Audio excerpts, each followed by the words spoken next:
Iblis berkata kepada Musa alaihissalam, wahai, engkau adalah orang yang dipilih oleh Allah dengan membawa risalah Allah, alias menjadi Rasul Allah, utusan Allah. Wa kallama taklima, bahkan Allah Subhanahu wa taala telah berbicara denganmu dengan sesungguh-sungguhnya pembicaraan. Nabi Allah Musa menjawab atas apa yang ditanyakan Iblis. Nah, ya. Famanil ladzi turiduhu ya hadza wa man anta.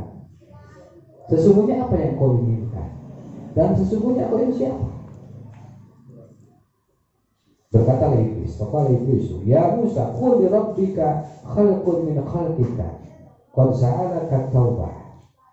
Auhallahu ila Musa qul lahu inni qad istajabtu laka fima sa'alta wa murhu ya Musa an yasjuda liqawli Adam.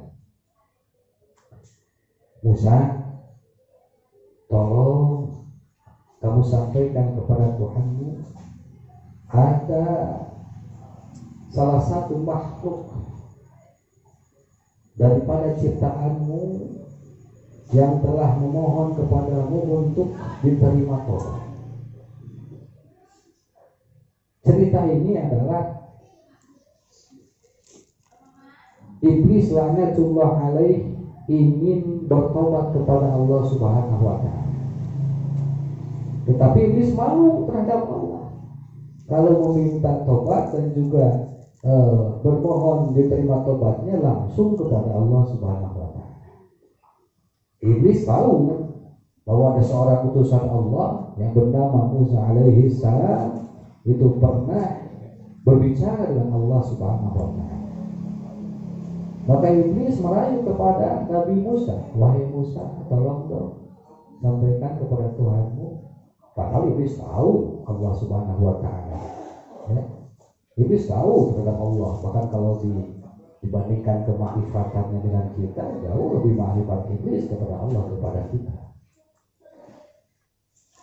Musa sampaikan kepada Tuhanmu bahwa ada seorang hamba dari sebagian yang Allah ciptakan yang meminta untuk diterima tobat. Allah Subhanahu wa taala Maha tahu apa yang diinginkan Iblis, laknatullah alaih, yang meminta untuk disampaikan hajatnya kepada Allah melalui Nabiullah Musa alaihi salam.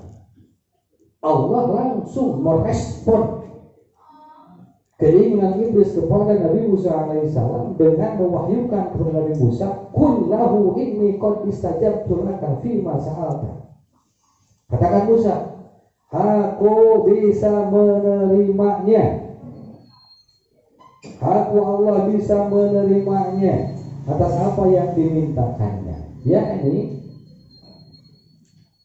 aku akan menerima tobat dia. Syaratnya wa murhu ya Musa an yasjuda li qabri Adam. Syaratnya kalau Iblis yang menyampaikan permohonan pihak dirimu kepadaku untuk diterima tobat, syaratnya Iblis harus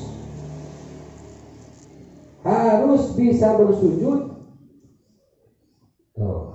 Harus melaksanakan sujud di hadapan kuburnya Adam alaihi salam. Nah, kalau Iblis mau sujud di depan kuburnya Adam alaihi salam, maka aku akan menerima tobatnya dan aku akan ampuni dosa-dosanya. Setelah mendapatkan wahyu dari Allah Subhanahu wa taala, Nabi Musa menyampaikan kepada Iblis laknatullah alaih. Sampaikan, Iblis, Iblis, ada info, ada berita, ada wahyu dari Allah Subhanahu wa taala sebagaimana yang kau inginkan. Aku sampaikan kepadanya. Ternyata ada syarat. Kamu akan diterima tobat, kamu akan diampuni dosa-dosa. Syaratnya kamu harus sujud di hadapan kuburnya Nabi Adam alaihissalam. Bagaimana respon Iblis? Iblis bukannya senang. Sebaliknya, faghadaba iblis marah besar. Wastakbara. Ya. Iblis bertambah angkuh atas jawaban dari Nabiullah Musa alaihissalam, bahkan berkata, waqala ya Musa ana lam asjud lahu fil jannah fa kaifa asjudu lahu wa huwa mayyitun. Ada mikir. Ketika Adam di surga, Musa mikir jawabannya. Musa mikir. Waktu Adam di surga, saya tidak mau sujud kepada Allah. Sekarang saya disuruh kembali untuk sujud, bahkan Adamnya sudah mati. Itulah ketakaburan iblis laknatullah alaihi. Ketakaburan iblis laknatullah alaihi ketika diberikan kesempatan oleh Allah Subhanahu wa taala bisa diterima taubat iblis dan juga bisa diampuni dosa-dosa iblis, ternyata masih membangkang, ternyata masih punya dendam kesumat terhadap Nabi Adam alaihissalam. Ya, tetap dia tidak mau merendah di hadapan Nabi Adam alaihissalam, sehingga nasibnya dilaknat Allah sampai kiamat. Ya, bahkan sampai akhirat nanti, dan akan ditenggelamkan di api neraka dengan selama-lamanya. Nauzubillah min dzalik. Ada satu riwayat, iblis laknatullah alaih di nerakanya itu terus ditambahkan siksa, terus ditambahkan siksa yang tidak bisa dibayangkan oleh kita. Setiap saat, setiap waktu terus bertambah siksanya. Kalau kita lihat mafhum mukhalafahnya, berarti Allah Subhanahu wa taala akan terus menambahkan nikmat kepada mukminin ketika berada di surganya Allah Subhanahu wa taala, yang tidak bisa kita bayangkan bagaimana tambahan nikmat. Jangankan ditambahkan nikmatnya di surga pun tidak bisa kita bayangkan. Beda dengan nikmat yang ada di dunia dan juga siksa yang ada di dunia. Semuanya sementara. Nikmat yang ada di dunia, contoh nikmat makanan. Ketika kita mencicipi makanan, katakanlah apa yang kita senangi, bala-bala. Ketika kita mencicipi satu buah bala-bala, itu nikmat. 2 kali nikmat lagi. Nah, tetapi semakin banyak yang kita makan bukan semakin nikmat. Ya, justru nikmat yang kedua, ketiga, keempat bukan semakin nikmat, tapi semakin berkurang nikmatnya. Apalagi kalau perut sudah tidak bisa menerima makanan.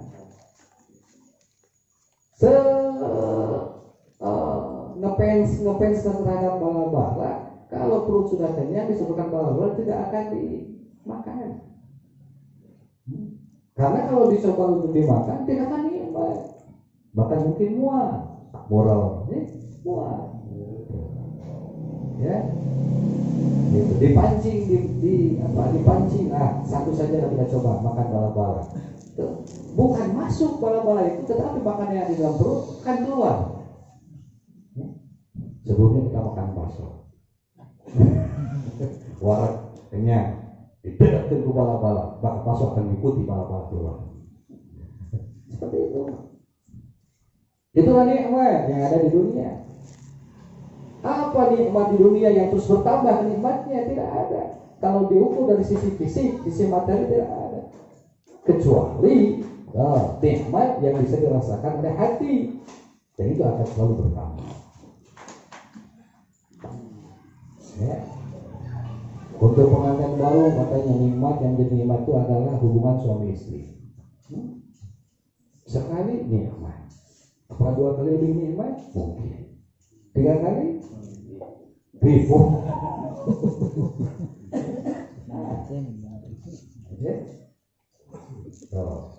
Kalau masih muda belum ada kata halal, tuh Kalau kita lihat ibu dari anak-anak kita, calon ibu dari anak-anak kita, karena dahsyatnya godaan setan, godaan iblis, kalau dia ada di depan kita, seakan-akan kita ini menerkamnya. Betul tidak? Kalau belum ada ikatan halal. Tetapi anehnya, ketika sudah ada ikatan halal, sudah ada anak, kenapa kita tidak kadang-kadang jarang mau menerkam?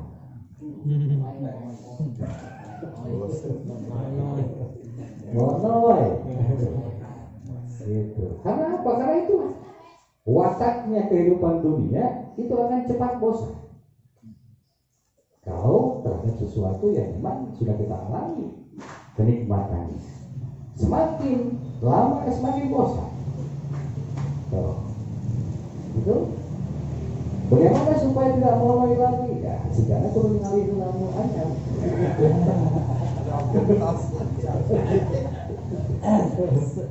Kadang-kadang butuh fantasi. Gak masalah fantasi dengan istri kita, gak masalah. Ya, istri kita didandani untuk ya mirip artis lah, ya. Itu yang biasanya tidak pakai daster, beli daster yang transparan. Berfantasi. Itulah watak kehidupan dunia. Dah, jangan terlalu diperpanjang. Bisa keras. Bisa berdua yang kali. Termasuk watak siksa, watak ketidakenakan, ketidaklezatan. Ya, di dunia itu sementara. Sesuatu yang baik kalau misalnya dicontohkan makanan, ya mungkin yang pertama kali itu adalah pahit, tetapi kalau terus dimakan, maka kepahitan itu akan berkurang. Terlebih kalau memang dibutuhkan. Kalau tidak ada makanan yang lain, lauk pauk dari nasi yang adalah buah paria, saya kira akan dipaksakan. Ya, dimakan saja. Nah, maka ketika ada kepahitan di dunia itu tidak akan selamanya. Ketika ada kenikmatan, kemanisan, manis lah, tidak akan selamanya. Tetapi ingatlah wahai sahabat, ketika itu berlaku di barzakh sebagai pembuka dari kehidupan akhirat, maka yang namanya nikmat itu akan ditambahkan Allah. Yang namanya siksa pun akan terus ditambahkan oleh Allah Subhanahu wa Ta'ala. Dan begitu pun iblis laknatullah alaih ketika berada di neraka akan terus ditambahkan siksa oleh Allah Subhanahu wa Ta'ala. Bahkan dikatakan kepada iblis, "Kaifa wajadta adzab Allah ayaqulu asyaddu ma yakunu?" Wahai iblis, bagaimana kau merasakan siksa Allah Subhanahu wa Ta'ala? Kata iblis, jawab iblis, bahwa aku merasakan seberat-beratnya siksa. Siksa ini berat, kemudian ditambahkan lebih berat. La nihayat yang tidak wujud. Fayastadu, belum kesana ya. Fayuqal lahu inna Adam fi riyadil jannah. Nabi Adam alaihissalam pada saat bersamaan iblis laknatullah alaih berada di neraka, Nabi Adam alaihissalam berada di taman-taman surga. Allah tetap memberikan kesempatan kepada iblis laknatullah untuk bisa diterima taubatnya, diampuni dosa-dosanya dengan cara harus bersujud kepada Nabi Adam dan harus bermaaf-maaf, bukan bermaaf-maaf nih tidak. Sasadu bahasa Indonesia sasadu, bantuan sasadu. Harus saluk-saluk, makanya harus saluk-saluk. Itu ya. Nah, harus meminta maaf sebenarnya. Harus meminta maaf kepada Nabi Adam alaihissalam sehingga Nabi Adam alaihissalam memaafkan iblis tersebut. Bagaimana sekali iblis supaya tetap menolak? Ya. Iblis laknatullah alaih ketika Nabi Adam alaihissalam hidup, tuh diperintahkan Allah bersujud, iblis sudah mau bersujud. Ketika hiduplah zaman Nabi Musa alaihissalam, yang tadi diceritakan, Allah memerintahkan supaya bersujud iblis kepada Nabi Adam alaihissalam di depan kubur Nabi Adam, tetap menolak. Hatta di akhirat, ketika iblis berada di neraka yang ditambahkan berat siksa-siksanya, Allah memberikan kesempatan pula untuk bisa bersujud kepada Nabi Adam sebagai syarat Allah mengampuninya, mengangkat dari neraka, diampuni dosa-dosanya, tetap iblis menolak. Itu. Alhamdulillah ini.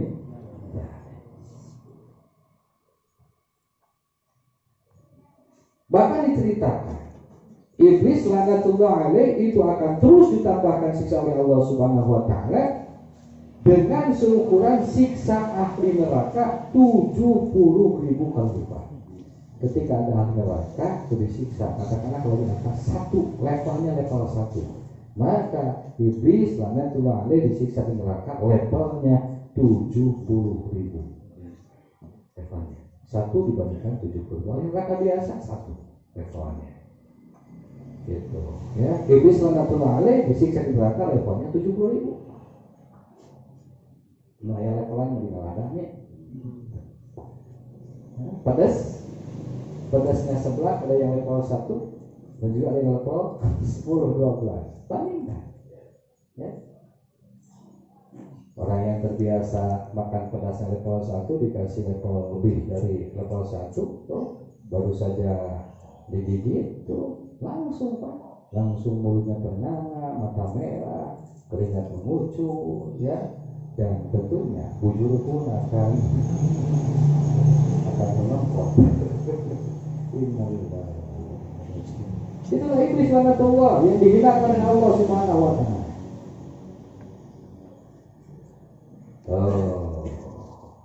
Bahkan datang sebuah hadis, Allah Ta'ala yahruju iblisa minan nar kulla mi'ati alfi sanatin. Iblis akan Allah keluarkan dari neraka setiap 100.000 tahun.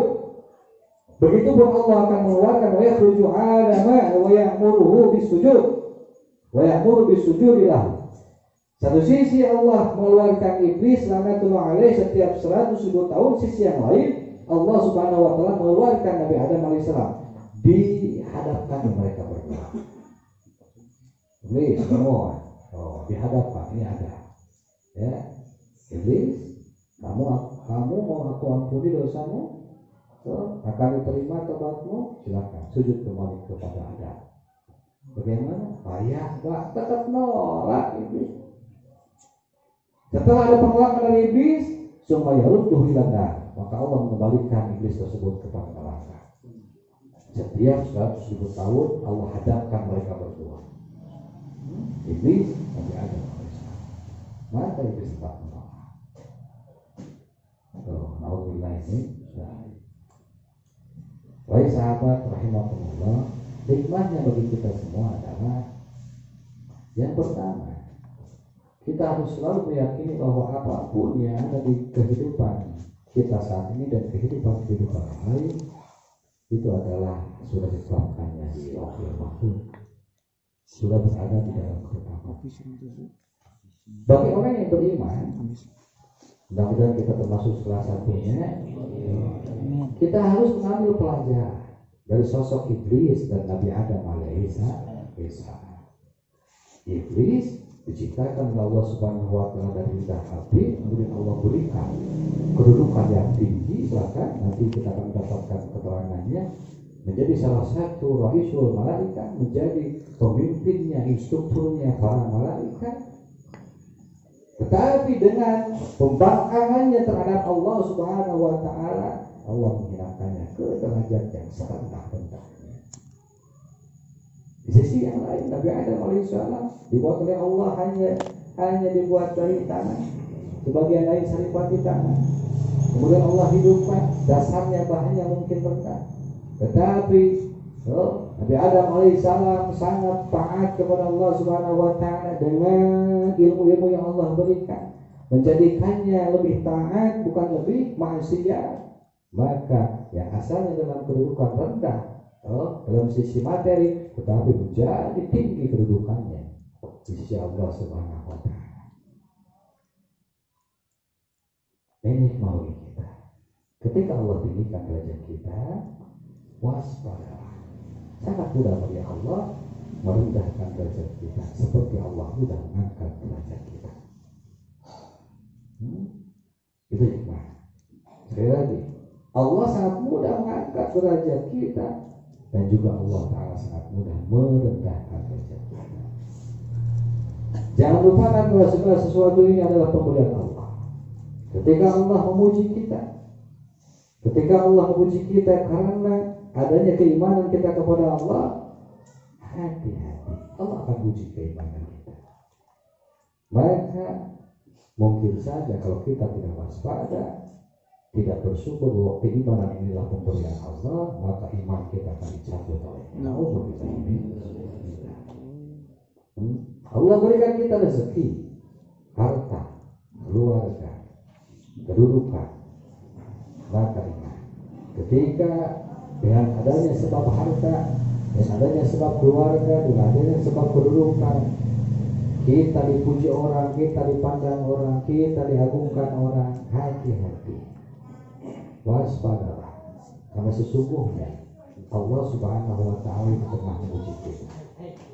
Sesungguhnya Allah Ta'ala telah menutup aib-aib kita. Ketika orang memuji kita, karena Allah menutup aib kita. Tapi kalau sebaliknya Allah bukakan aib kita, niscaya jangankan manusia, mungkin hewan pun tidak akan mampu untuk berdekatan dengan kita. Alhamdulillah ini. Itu hikmah yang kedua. Ya. Hikmah yang ketiga adalah Allah Subhanahu wa Ta'ala menjadikan kisah-kisah ini untuk pengingat kepada kita semua. Apakah kita ingin mengikuti kisah iblis ataupun ingin mengikuti kisah Nabi Adam alaihi? Ya, kalau kita masuk jalan tol, ada rambu-rambu, rambu-rambunya ke iblis, ke Adam alaihissalam, kesananya ke surga ataupun ke neraka. Karena itu harus sabar. Jangan sampai kita memupuk bibit-bibit sikap iblis laknatullah alaih. Yakni ujub, sombong. Ya, karena dengan ujub dan sombong maka sirnalah rahmat Allah, sirnalah ampunan Allah, sirnalah pertolongan Allah Subhanahu wa Ta'ala. Kalaupun Allah menegakkan dirinya dengan segala limpah ruah nikmat di alam dunia, maka kalau Allah tidak merendahkannya di dunia, maka Allah akan merendahkan nanti di barzakh. Siapa yang tidak tahu bagaimana masyhurnya kisah Fir'aun laknatullah? Siapa yang tidak tahu kisahnya Qarun laknatullah? Siapa yang tidak tahu kisahnya Haman, kisahnya Numrud? Yang Allah berikan kedudukan yang tinggi di hadapan sesamanya, tapi ternyata Allah hinakan. Fir'aun Allah hinakan dengan lautan. Qarun Allah hinakan dengan ditenggelamkannya di dasar bumi yang sedalam-dalamnya. Dan tidak ada cerita yang indah atas Qarun dan juga atas Fir'aun. Orang yang waras tidak akan mau mengikuti Fir'aun, jejak Fir'aun dan juga jejak Qarun, karena itu mereka adalah mengikuti jejak-jejak iblis laknatullah alaih. Siapa yang tidak tahu kisah Numrud? Allah hinakan bukan melalui perantaran manusia sehingga Numrud terbunuh, terhinakan, tetapi Allah mengutus satu serangga yang bisa membunuh Numrud. Nah, waspada.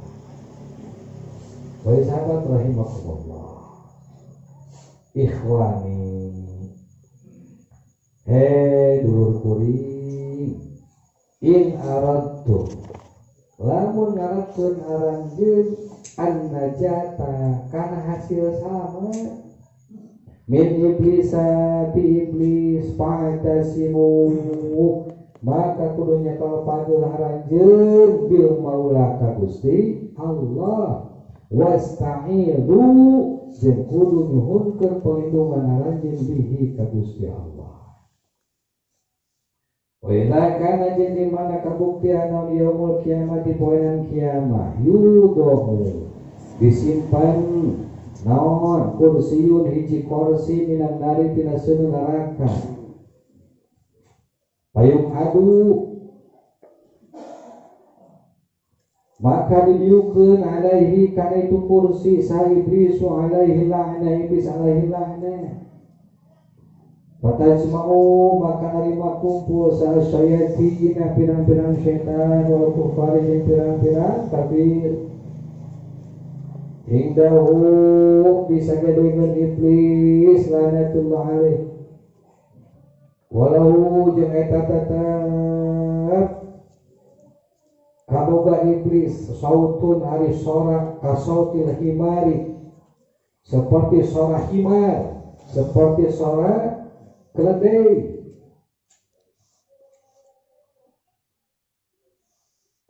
yang aku sorak keledai kemana disebutnya kikik banyak ngajarehem, nah itu bagus. Yang aku ngajarehem itu final. Wa yaqulu jeung nyarita iblis ya ahlan nari he ahli neraka. Kaifa takuma wajadtum geus mangihan geus ngarasakeun aranjeun ayeuna dina ieu poe. Kana perkara wa'ada anu geus ngajanjikeun saharabbakum saharabbukum pangeran aranjeun. Qalu maka ngajar awal kabehanana syayatin kufar musyrikina ahli neraka haqqan hak janji Allah Ta'ala benar janji Allah sumaya qulu teras nyarios sumaya qulu terus nyarita iblis hadza yauma ayistu hadza ari ieu eta yauma ayistu poenan putus asa kaula fihi dina itu poe minar rahmati tina rahmat Allah bayang mulu maka merintahkeun sa Allah Ta'ala malaikat ka para malaikat ayat ribu supaya nareungeul para malaikat ka iblis wa man jeung ka makhluk-makhluk tabi'ah anu turut ieu manhu ka iblis bi maqamin ku gada ku pirang-pirang gada min narin tina seuneu neraka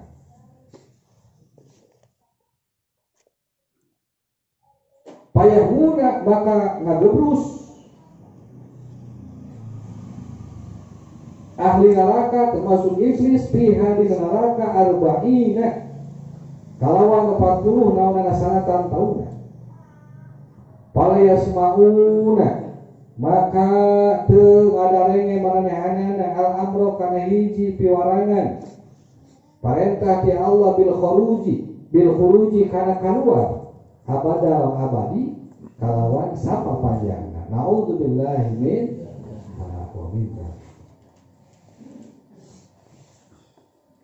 wahai saudaraku jika kau menginginkan selamat dari iblis laknatullah alaih berpegang teguhlah kepada Allah al-Maula berpegang teguhlah kepada tuntunan yang dibawa oleh Rasul-Rasulnya balasan Nabi Rasul dan sahabat Nabiullah Muhammad sallallahu alaihi wasallam beserta pewaris-pewaris Rasul yakni para kekasih Allah para ulama dan memohon perlindunganlah kepada Allah, kepada Rasul dan juga orang-orang yang Allah pilihkan untuk bisa menjadi wasilah turunnya perlindungan dari Allah. Diceritakan ketika datang hari kiamat, kursi dipasangkan di neraka, maka duduklah iblis atau didudukkanlah iblis alaihi la'nah, kemudian berkumpul para pengikut iblis, setan-setan, orang-orang kafir. Ya. Iblis memiliki jeritan seperti jeritan suara keledai. Kemudian iblis mengatakan, wahai ahli neraka, wahai pengikutku ahli neraka, bagaimana kamu rasakan pada hari ini atas apa yang dijanjikan Tuhanmu? Mereka menjawab semua, hak. Tiada yang diingkari bahwa janji Allah itu hak, maha benar adanya. Kata iblis, hari ini adalah hari putus asaku dari rahmat Allah. Selanjutnya Allah Subhanahu wa taala memerintahkan kepada malaikat untuk memukuli iblis dan makhluk-makhluk yang menjadi pengikut iblis dengan gada dari neraka. Ya. Terjerumuslah iblis dan pengikutnya di dalam api neraka selama 40 tahun dan tidak mendengar ada perintah Allah, mereka dikeluarkan selamanya. Nauzubillah min bahwa roda yang parantos sumping keterangan annahu sanyanya kalakuan yu'ta didatangkeun sahabi iblis lanatullah alaih yaumul kiamat dina poe kiamat payu baru maka diparentahkeun sahabi iblis ayat bisa kana diung iblis ala kursi dina luhureun kursi min narin tinaseun wa ala ulukihi yang eta tetap dina burung iblis taukul laknah alikan kalung laknah wa ya'muru jeung marintahkeun sa Allah Gusti Allah azza maha gagah Allah wa jalla tur maha Allah az-zabaniyah ta malaikat zabaniyah al-gojo malaikat al-gojo di neraka ayajurru karena supaya narik zabaniyah buka iblis ala kursi tina korsina wayalku jeung rek ngalungkeun malaikat buka iblis pinggari dina neraka payatahan labuna maka ngagarulantung malaikat bika iblis maksudna napa jadi iblis saya dicabut lialku karena supaya bisa ngalungkeun para malaikat buka iblis palayak diruna maka temarampu para malaikat summa ya'muru tasmiwarang sallallahu ta'ala Jibril ka malaikat Jibril ma'a samanina alfi malakin sarta 80.000 malaikat didzalika karena supaya bisa narik iblis dina gebruskeun kana neraka palayak diruna maka temarampu saya cacak malaikat Jibril jeung 80 malaikat teu mampukeun mata iblis narik iblis naik kursi supaya muru teras merintahkeun Allah Israfil ka malaikat Israfil suma Azrail seterusna Allah merintahkeun ka malaikat Azrail aidon deui wa ma'a kulli wahidin jeung sarta tiap-tiap sahiji malaikat minhuma ti itu malaikat Israfil jeung Azrail sama muna alfi malakin ari 80.000 malaikat palayak diruna maka tumarampu saraya wa yaqulu maka dadawu sallallahu ta'ala lahu wa yaqulu maka dadawu sallallahu ta'ala lahu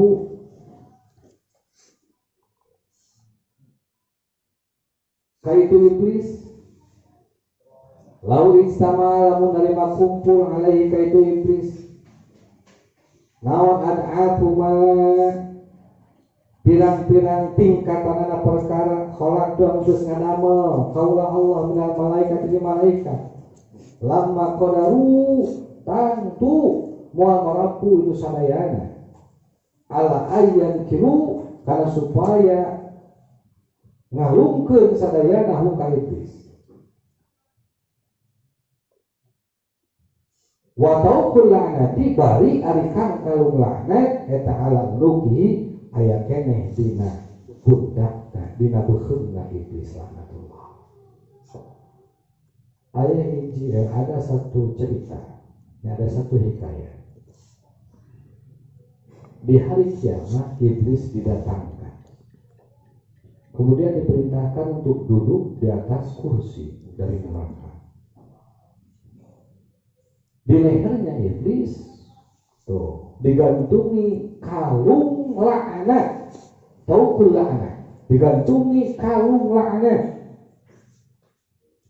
Allah Subhanahu wa taala memerintahkan kepada Zabaniyah, malaikat-malaikat yang bertugas menjadi algojo di neraka untuk bisa menarik iblis dari kursi tersebut dan melemparkan iblis ke dalam neraka. Tetapi apa yang terjadi? Malaikat Zabaniyah yang diperintahkan Allah untuk bisa menarik iblis kemudian melemparkannya ke neraka hanya bergelantungan di tubuh iblis, alias iblis nempel di kursinya, tidak bisa diusik, tidak bisa dibawa, tidak bisa ditarik. Semuanya malaikat Zabaniyah tidak mampu untuk menarik iblis. Kemudian Allah Subhanahu wa taala memerintahkan kepada malaikat Jibril beserta 80.000 malaikat yang bersama malaikat Jibril untuk melakukan hal yang sama seperti yang dilakukan oleh malaikat Zabaniyah, yakni menarik iblis dari kursi neraka dan juga untuk melemparkan ke dalam neraka. Ternyata malaikat Jibril alaihissalam beserta 80 malaikat yang lainnya tidak mampu untuk menarik iblis dari kursi tersebut. Kemudian Allah Subhanahu wa taala pun memerintahkan malaikat Asrafil, malaikat Azrail beserta dari setiap mereka disertai 80.000 malaikat. Apa yang terjadi? Tetap mereka pun tidak bisa menarik iblis dari kursi. Allah Subhanahu wa taala berfirman, berkata kepada iblis, kalaulah berkumpul seluruh level, seluruh tingkatan dari apapun yang aku ciptakan dari malaikat, maka mereka tidak akan mampu untuk menarikmu, tidak mampu untuk melemparkanmu ke dalam neraka selagi kalung laknat ada di leher iblis. Jadi bukan berat-berat iblis ya. Masa sih iblis tidak bisa ditarik, tidak bisa dilemparkan oleh malaikat? Bahkan tadi diceritakan ya, ribuan malaikat, tetapi karena ada kalung laknat Allah yang melingkar di leher iblis, laknatullah. Baik sahabat, jangan sampai leher kita digantungi oleh kalung laknat. Amin ya Rabbal alamin. Siapa yang bisa menolong? Siapa yang bisa menolong kita untuk dikembalikan ke rahmat Allah, keampunan Allah, ke pertolongan Allah? Kalau ternyata kalung laknat berada di leher kita, apa yang menjadi sebab kalung laknat melingkar di leher kita? Ingat ujung, ingat sombong, ingat jangan makmurkan, ya. Jangan biarkan makmur bibit-bibit penyakit hati. Karena itulah penyakit iblis laknatullah. Kalau muncul bibit-bibit penyakit iblis, penyakit hati ini, segera matikan, ya. Segera cari disinfektan. Ya. Corona tidak jauh, tidak seberapa dibandingkan bahaya penyakit hati. Kalau virus corona hinggap di tubuh manusia yang hatinya bersih, sehingga virus corona menyebabkan dirinya meninggal, maka insya Allah itu akan husnul khotimah. Seseorang yang tidak terhinggap virus corona tapi hatinya kotor akan menjadi husnul khotimah. Kalau dipilihkan apakah kita mau mati karena virus corona? Terbawa virus corona tapi hati kita bersih. Ataupun sebaliknya, hati kita dipenuhi oleh kotoran-kotoran penyakit iblis, walaupun tanpa ada virus corona dalam tubuh kita. Apapun yang terjadi dalam episode kehidupan kita, mudah-mudahan kita semua dipalingkan oleh Allah dari tipu daya iblis. Amin. Tapi Allah palingkan hati kita kepada nur, cahaya yang Allah titipkan kepada Rasulullah Muhammad SAW dan juga kepada pewaris-pewarisnya, yakni adalah para ulama. Ya, hadapkanlah tubuh ini beserta hati kita kepada para ulama. Berapa ke majlis-majlis para ulama? Karena di sanalah tempat cahaya-cahaya Allah. Karena di sanalah taman-taman surga. Karena di sanalah terdapat penjagaan yang luar biasa, penjagaan pelindungan yang luar biasa daripada tipu daya iblis. Insya Allah. Alhamdulillah. So, bisa dirasakan oleh kita semua. Kalau kita berdiam diri di majlis kebaikan, maksudnya majlis ini paling tidak beberapa jam kita terhindar dari tipu daya iblis. Alhamdulillah.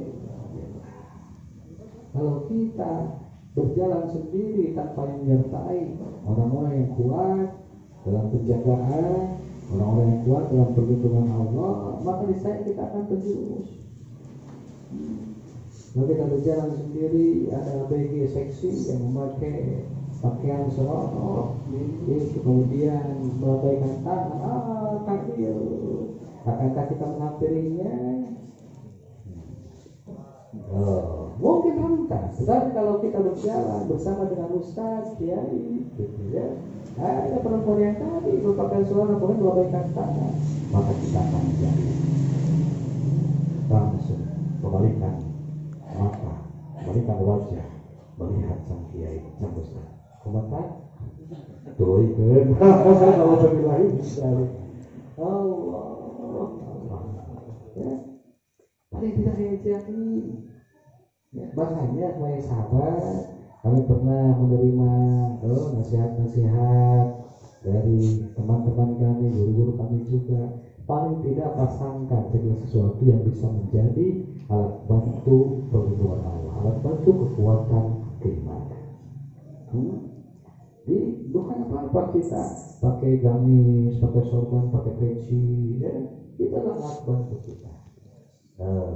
Masa sih kalau kita pakai koko, pakai gamis, pakai sorban, pakai kopiah, ada gadis seronok yang tadi, masa sih? Pasti bakal merah, rengket, betul tidak? Oh merah, butuh sarung, merah, butuh sorban, malu sama peci, masa sih? Engkau udah wanita yang bukan marah, betul tidak? Coba kalau tidak pakai peci, pakai kaos, celana pakai jeans, ya, terus pakai jaket kulit, kemudian sedikit rantai, ya, sedikit rantai di saku kita, gitu, kemudian munculkan dompet, ya, yang isinya hanya kertas pon, itu akan berani, akan berani. Maka jangan suka jangan malu-malu, walaupun kita bukan ustaz. Ya, walaupun kita bukan ustaz, walaupun kita bukan mu'alim, karena memakai sorban itu bukan untuk yang bukan ustaz atau bukan ustaz saja, ya. Bukan ustaz saja yang memakai sorban. Memakai sorban itu adalah sunnah. Memakai baju gamis itu adalah sunnah. Ya, gitu. Kalau tidak terbiasa, bawa tasbih yang besar, yang beli di Madura, ya. Tasbih di Kangkelungkur, ya. Ada wanita cantik, insya Allah terberatkan dengan lalu kacake katanya kumaha carana, ya. Itu di alam dirasakan oleh pribadi, ya. Kalau pakai pakaian seperti ini malu bisa. Tapi kalau misalnya ada ngedeng sedikit ya itu godaannya lebih kuat, ya. Itu. Kalau mau ditambahkan bawa kukusan, bawa dupa, ya. Ke tasbih gede mau dupa, pakai gamis, iya. Jalankan wanita. Nenek jangan wanita seronok, nenek pun akan jauh.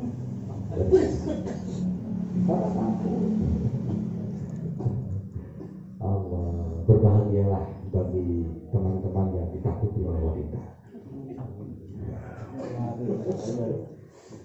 Dan waspadalah bagi teman-teman yang sangat ditemani oleh wanita. Begitu. Ya Allah, memang susah nafsu ini ya. Kalau dihina oleh wanita susah nafsu ini.